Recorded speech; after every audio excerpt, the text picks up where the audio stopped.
Kyle Klingman with Track Wrestling for more breakdown of Dynasty duels. Once again, it doesn't matter if we're talking about Iowa 91 or Iowa 92 because they were identical teams. 7 Iowans, 2 from North Dakota, 1 from New York, and we have the New Yorker with us, Tom Ryan. He placed second in 91, third in 92. How are you? I'm good. How are you doing, Kyle? Doing good. I mean, thinking about this team, it's so iconic when you think about back-to-back years, the same lineup, and you were part of those teams. Iowa had a 4-year championship drought, but 91 and 92 are teams that it seems like everyone remembers because of the lineup. What was it like being part of such iconic teams? Yeah, I mean, looking back now, at the time, you're just a young guy that's attaining something that you longed for so long in your life was your focus, right? So now you have the gift of time to look back. We're talking about 30 years ago, right? 29 years ago. Looking back on it, and you say, wow, that was, what a team. But it was a blessing. It was an absolute blessing. The people there, I think that the thing that I go back to, and reflect on is the culture. Some of the leaders there, these guys were so driven and so focused that you either fell in line or you were left behind. So. Well, you've said that Terry and Troy Steiner beat on you, and talking to Terry, he said, you're probably being a little flattering because you gave them all they could handle. The room dynamic, the guys you had to wrestle, whether it's Chelsvig or I don't know how many weight classes you went up or down, but what was that chemistry like in the room? Yeah, it was just, I would say the word that comes to mind for me the most would be brutal. It was a vicious, violent, loving, healthy, violent, brutal environment. I think those are things that it was the pouring out of human desire at its highest level in a confined space with 3 or 4 mats, 30 or so guys.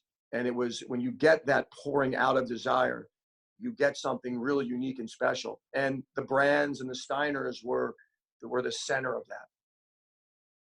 Was Gable an artist in this? Like, was he able to just cultivate it, or did he just let it grow on its own? He cultivated it. He cultivated it, and he poked the flames, when he needed to. And yeah, he's just, his training was, I think the thing, when I reflect now, right, as a coach, as a parent, and as a friend, right, the thing that absolutely everybody had in the room, the number one thing I would say that every person had was trust. There was so much trust that if Gable said this, it was to be followed. Right. So the trust level allowed for progress, for progress at such a high level.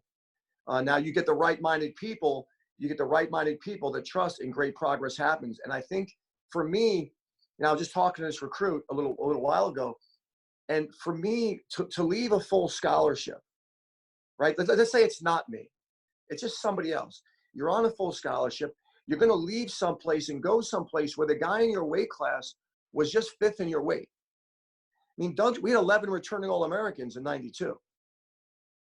We had 11 guys that had placed because Stryker was an All-American in 1989. He took 5th. In 1989, I took 5th. In 1989, I was 2-2 at Nationals. Doug was 5th. So he was a sophomore. I was a sophomore. So in order, and I think this sums up the trust, in order for me to leave where I was and go there, why would you do that unless where you were going, there was so much trust?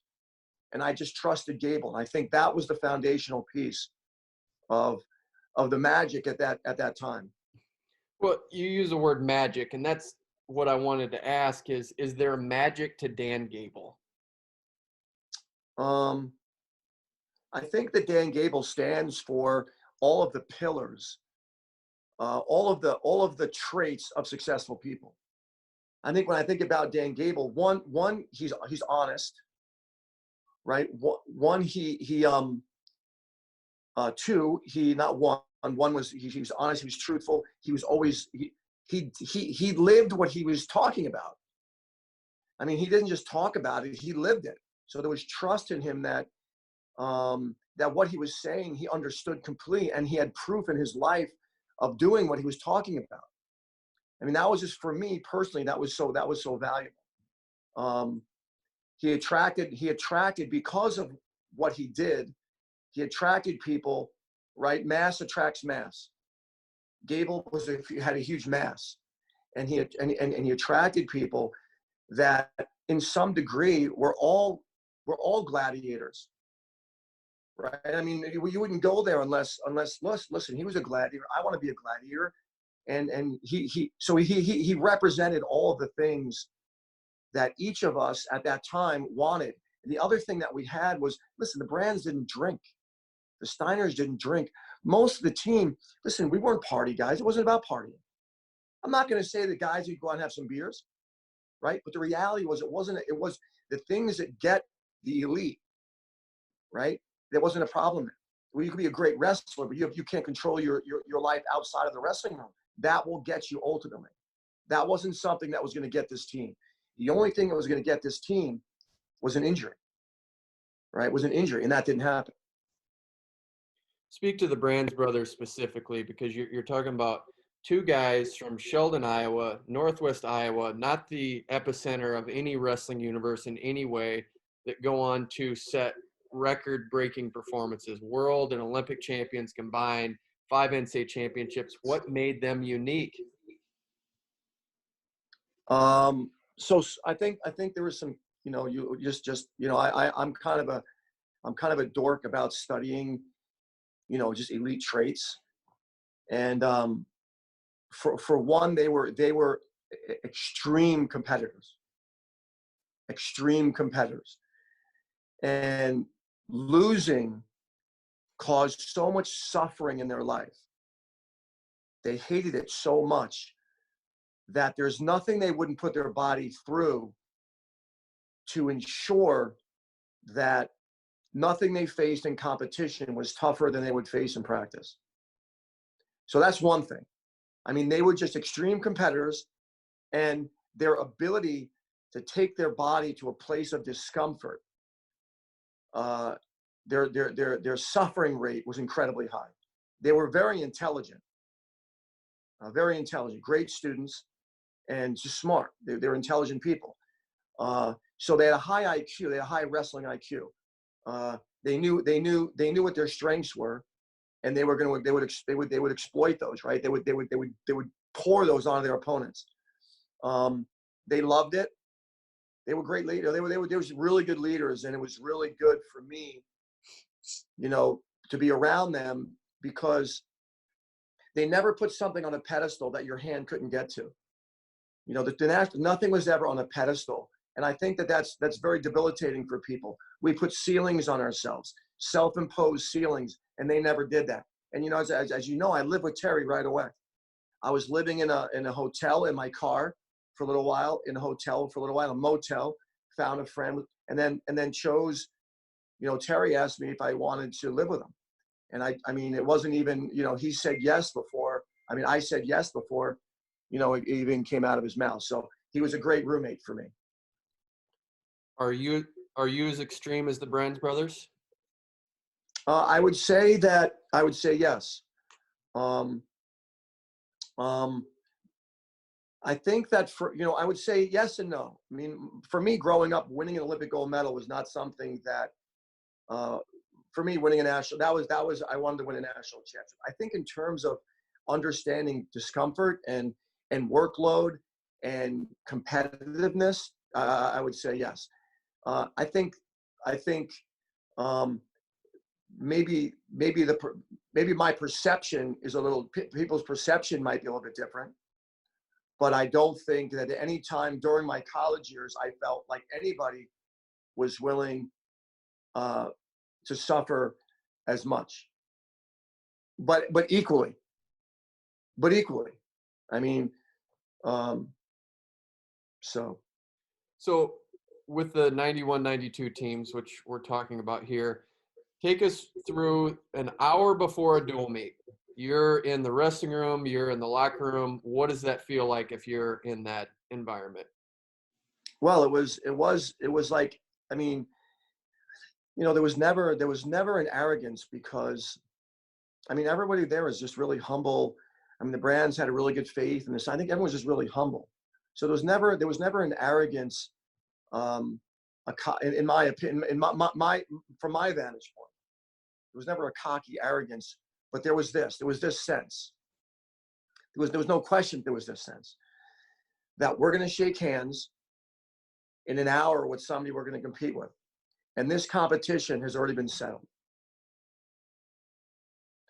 Because the amount of work that's gone into what's happened before we've shaken hands, we were very confident that the outcome was predetermined. I would say that was the overall mindset. Now you've got to execute the training, right? There's preparation and execution, but the preparation, and I knew that, look, I was wrestling with Royce Alger. I was wrestling with Pantelia was there. I was wrestling with guys at the time, besides Ryland, Chelsvig, Pfizer. I mean, I would wrestle, I would hand fight with Ozendorp, but I never wrestled him live, but I would wrestle our 97-pounder once a week. I mean, Gable really, really helped me understand that sometimes you wrestle someone that can throw more watts at you. A 97-pounder can throw more watts at you. A 33-pounder is going to be more quick and help with your speed assessment. So, but I think there was definitely a sense of, I never felt like we were going to lose. There was just, and you had a calm about you, because look, even if your performance didn't go great, there was so much depth on the team in regard to, I mean, you had to beat 5 of us, and you had to beat us. If you did beat 5, you're not going to win on bonus points. So it was a very difficult team. It was a very difficult team to beat. Was Gable still rolling around on the mat at that time? Not as much. I mean, I never physically got to wrestle him, but I did watch him wrestle in the top position. And he wrestled my roommate, Pfizer, who's also a roommate. And I was blown away by what I witnessed. So I saw someone at the time, I don't know, he was in his 40s. I believe he's probably in his 40s. But I mean, my roommate was an absolute moose. I mean, Pfizer was, I think, 5th, placed twice at 197, 190 at the time, right? 190. And he couldn't get away from him. And it blew me away, because I had wrestled him. And it's like, how did he do it? I just watched. So yeah. And then of course, any legend is about, the stories are passed down, right? So you may not witness it, but you heard stories, right, of him being in the center, staying in the center for long periods of time, beating men that were, 40, 50 pounds bigger than him. So, he was just a catalyst to it all. When we look at this, you've seen a lot of great teams over the course of your coaching and, of course, as an athlete. Where does this fall in the line of great teams of all time? I think, you guys, so I've seen some of the matchups. I mean, it was the best team at that time, right? So in 90, in 91 and 92, it was the best team. So I haven't really inspected, there were a lot of good guys on the team, and in 91 and 92, we had good runs at the national tournament. And, I think Gable's thinking was always, we got to have 10 champs. Right. I mean, that with 10 champs, until you have 10 champs, and you can strive for more. And, we didn't. I think one year we had 6 in the finals, but only 2 won it. So it was a great team. It was a great experience. I learned a lot through it all. And I'm really grateful that Gable gave me an opportunity. Does that loss in 91 to Pat Smith in the final still drive you? I don't know. I think that just, before I wrestled him, I was driven. Before the finals, I was driven. It's not like, well, I lost this match now and I'm going to turn my life around and start being someone that's hungry for more success. I think that, I've always liked to compete and from a little kid on the playground, you know, to the time I was in the national finals against Pat. I think what the loss taught me, though, was there were some things that were in my control that you know, the learning points, I don't think was as much as drive and passion as it was just some little things that you can't overlook, you know.